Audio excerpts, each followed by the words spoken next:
What's up, Electroheads? I've been reviewing electric bikes for nearly 5 years now. I know, I can't believe it either. And in that time, there's been such a growth in what kind of electric bikes are available in the market. There's so many different builds and offerings, but there is a sector of the market that has kind of been missed because a lot of those electric bikes that I've tested have generally been able to carry a max payload of 120 kilograms. Now, a load of you have been screaming in the comments, Eilis, can you please review electric bikes for the heavier rider, people 120 kilograms plus? And to be honest, there's just not really been much in the market to be able to do that. But today, I can deliver. And I have with me an electric bike that can do just that. This is the Pedibal Maxima. It is a heavyweight, chunky, tired electric bike that is built for robustness, it's built for practicality and comfort, and it can carry a max payload of up to 180 kilograms. Now, I am only 66 kilograms, but I'm going to be putting this bike through its paces today. I'm going to give you a full tour, give you all the spec. I'm going to see what real world range I can get and how it handles on a hill. So if that does sound good to you,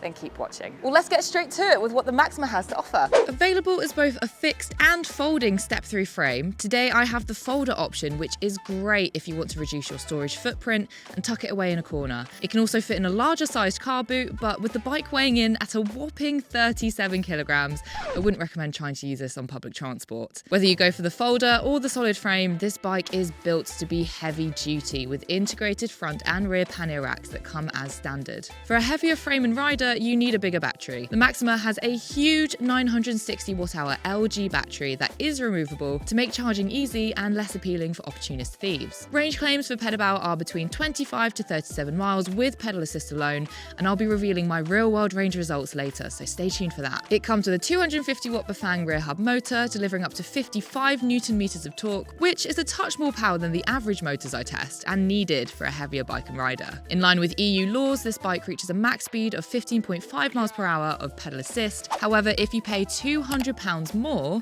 you can get a DVSA certified legal twist and go throttle, so you can ride this bike without pedaling, a huge feature for anyone who has mobility issues and wants an alternative solution to a car. It comes with 7-speed Shimano gearing, Tektro hydraulic brakes, rust-resistant chain, integrated front and rear lights, mudguards, plus 20x4-inch puncture-resistant Kenda tyres. There's also front suspension, seat post suspension, and a particularly padded saddle to make your ride feel as plush as possible. And that's all for the price of £1,899 or £2,099 if you go for the additional DVSA certified twist and go throttle. Now, before I go for a ride, I just want to quickly talk to you about how important your gear is as well as your bike. Now, if you watch the channel, you'll know that 99% of the time I'm wearing a Lumos helmet. Now, this particular Lumos helmet is the Ultra Lumos helmet. As you can see, it comes integrated with the front and rear lights, which both have turn signal capabilities,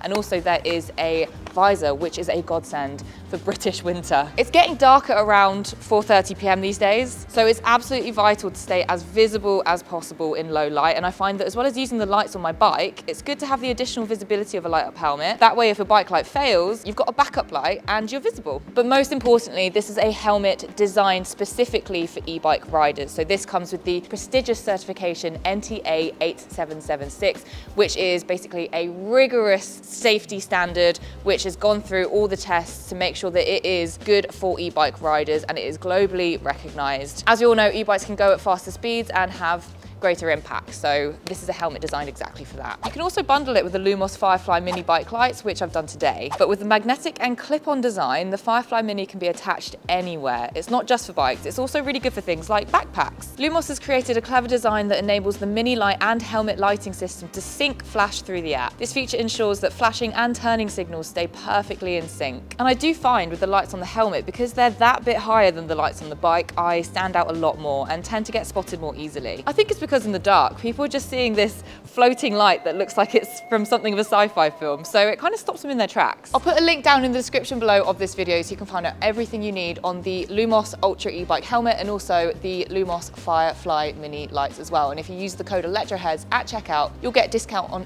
any Lumos products. All right, back to the video. Right, I think it's time for us to go for a ride because I know you are dying to hear more about this bike. So first up though, as you all have seen by now, it's got a step-through frame, so it is is so easy to get onto, just pop my legs over. I've also attached a pannier bag on the back here, my trusty pannier bag, which I use, and it's so good for when I'm filming because I don't have to put anything on my back. So that is secured really nicely to the rear pannier rack there. And I just want to quickly show you around the screen because I think a screen is so important, particularly ones like this, which give you so much detail. Switching on the screen, it's got a lovely little Pedibal sign, it's color, and also you've got just the main things that you need. So you've got your battery here, which as you can see I'm running down, so real world range test is incoming. This is your assist level here, and it goes up to level 5 assist. Just a quick one, you can even edit the assist levels in this controller for 3, 5 or 9 levels of assistance, depending on how you like your increments of assist. But we set 5 as default as it seems to provide the best performance. And this here is how many watts the motor is pushing out, and this is your speed.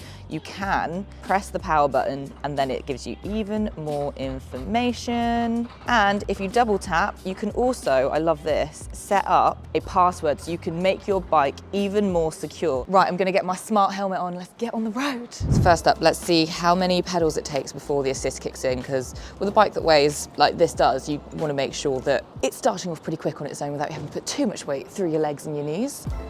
All right, I would say that was just under half a pedal and we're good to go. I'm gonna find a nice cycle route for us as I talk to you a little bit more about this bike. Now I have been riding this a bit already, as you'll see. I've kind of knocked that range down just a touch. And the things that I have found with this bike in particular, I mean, the comfort levels are unbelievable. That front suspension, the big fat 4-inch chunky tires, the seat post suspension and the springs under the saddle. I mean, Pedibal have made sure to make this bike as comfortable as it can be. But the assist is brilliant. I mean, I was nervous with a bike this big, this heavy, that it might not do the trick. 250 watt motor. I mean, it is all about the torque, the power output that it can give. I mean, 55 newton meters of torque isn't bad. I would say that for a bike this weight, it would be great to see something like, I don't know, 80, 90 newton meters of torque to really give you a good push, a really good head start, particularly if you have a heavier rider. But it is performing really, really well for me, and it's been making me feel really safe. It's been feeling really responsive.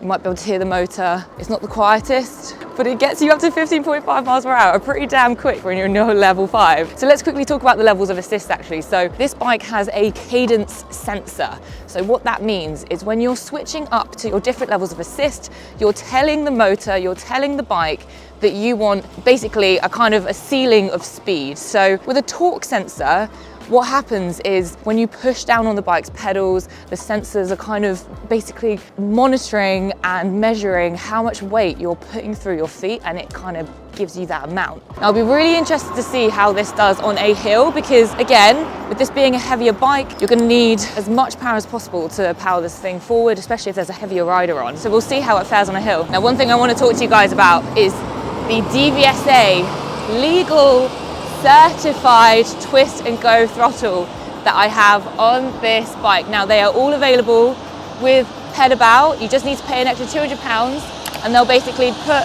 your bike through the DVSA process. And so what that means is you can ride your bike without even having to pedal. So in fact, let's switch to it now. So I just need to press this red button here, and there's the twist throttle here, and there we go, we're riding. We are cruising, baby. All of their bikes come with this. And what it means is that there are so many people out there who have mobility issues, people that don't want to have to rely on a car, people that want to get on a bike and feel the wind on their face, but they can't because of those mobility issues. And again, a twist and go throttle generally is illegal in the UK unless it is DVSA certified. Each and every bike from Pedibal goes through a rigorous DVSA test where it gets a certificate and a VIN number. So if the coppers see that you're riding around without pedaling and want to stop you and see if they can get you, well actually, you just point them to the VIN number on the bike, they look it up, and lo and behold, they'll see that it's certified. So it's worth the 200 quid if you think you're going to benefit from that twist and go throttle. Now, if you're looking at this bike and thinking, oh, Eilis, this looks really good, but I just think it's too heavy for me. Well, I have an alternative for you. It is called the Pedibal Navigator. It's a cheaper option, it's a more lightweight option, And it's something to look into if you want a lightweight folder that has similar features to this. You've got the twist and go throttle, very, very comfortable setup. You can watch my full review by clicking the link up there.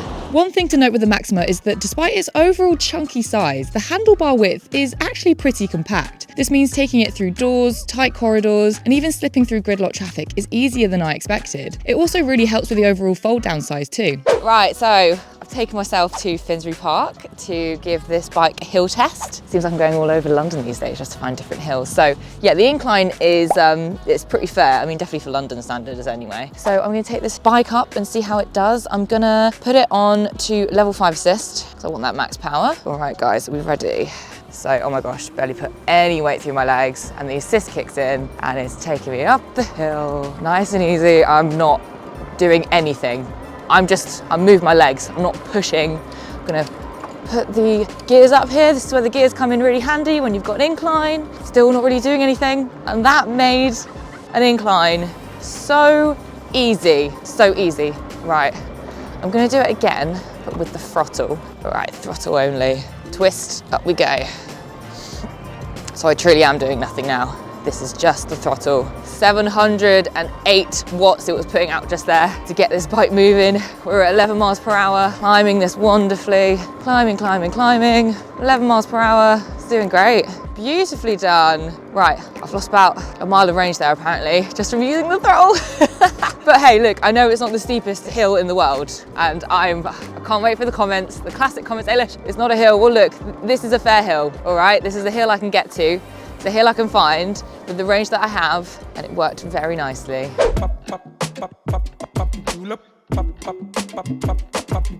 Okay, real world range is incoming. I have exactly 5 miles left of range according to the estimator on this display here. I'm in the red. But you know what's really nice about the fact that even though we're on very low energy with the battery, it's still giving the exact same amount of assist with that level 5, which is what we love. When I tested out the Pedibal Navigator as well, we had the exact same thing. There are a lot of bikes out there, once they get into that very low amount of energy left in the battery, then they're going to put you in that eco mode. And it's just really annoying because there's level 1, 2, 3, 4, 5 assists for a reason. Now, just so you guys know, I've been riding with basically level 5 assist the whole time. I've been using the throttle quite a lot, I have to say, more so than I usually would. So a fair bit of throttle, quite a bit of pedal assist. I weigh 66 kilograms. The temperature is, well, it's about 4 degrees. It's not particularly warm, so that is gonna affect the range of the battery. The colder it is, the less range you do get. And I've been cycling on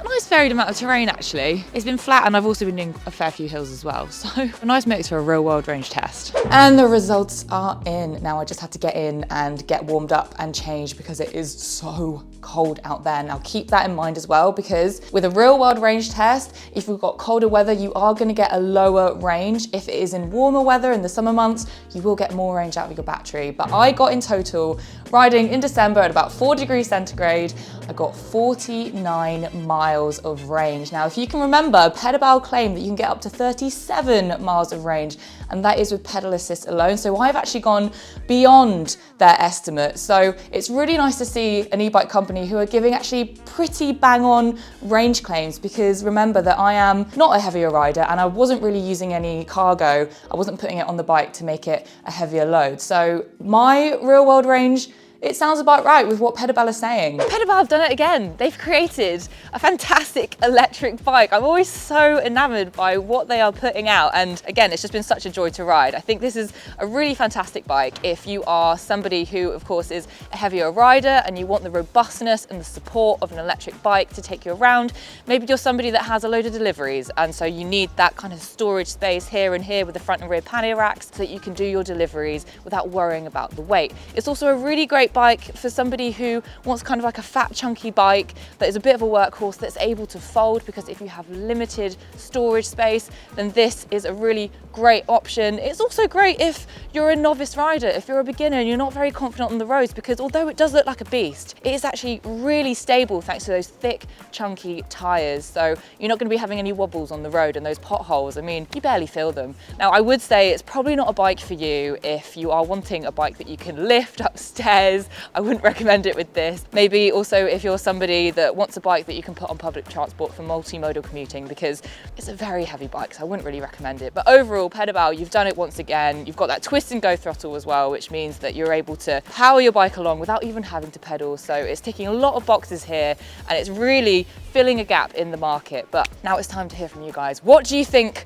of the Maxima? Let me know down in the comments below. Is this the bike that could be really helpful for you? What's your use case? If so, I'd really love to hear from you. And make sure to like this video if you have found it useful. Subscribe if you're new here and you're still watching, because you must have enjoyed the video. And I'll see you for the next one.